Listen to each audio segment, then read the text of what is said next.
Morning Moon. வணக்கம். Morning Moon சேனலில் மறக்காமல் எல்லோரும் சப்ஸ்கிரைப் பண்ணுங்கள். ஆக்சுவலாக வந்து வெள்ளிக்கிழமை ஆனாலே ஃப்ரைடே பயங்கரமாக குதூகலமாக இருப்போம். ஏன்னா இந்த ஒரு வாரத்தில் 2 நாள் லீவ் கிடைக்கிறது ஒரு மிகப்பெரிய ஒரு அபூர்வமான நாள். அதாவது இயற்கை விவசாயம் எந்த அளவுக்கு கத்தாரில் நம்ம இருக்கிற இடத்துல எந்த அளவுக்கு நம்ம செடிகளை வளர்த்து அதுலேருந்து கிடைக்கிற ஆக்சிஜன் மூலமாக எந்த அளவுக்கு நம்ம வந்து ஒரு தூய்மையான சுவாச காற்றை நம்ம வந்து சுவாசிக்க முடியும்.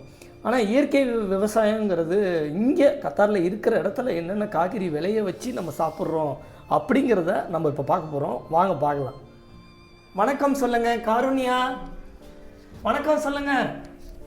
மைக்கு வேணும்னு கேட்டியம்மா, மைக்கில் பேசுமா. ஹலோ சொல்லுங்கள். Hello. How are you? How are you? நீ சொல்லுமா ஃபைன்னு. எல்லாரும் ப்ளீஸ் சப்ஸ்கிரைப் சொல்லு. Please subscribe. சரி வா.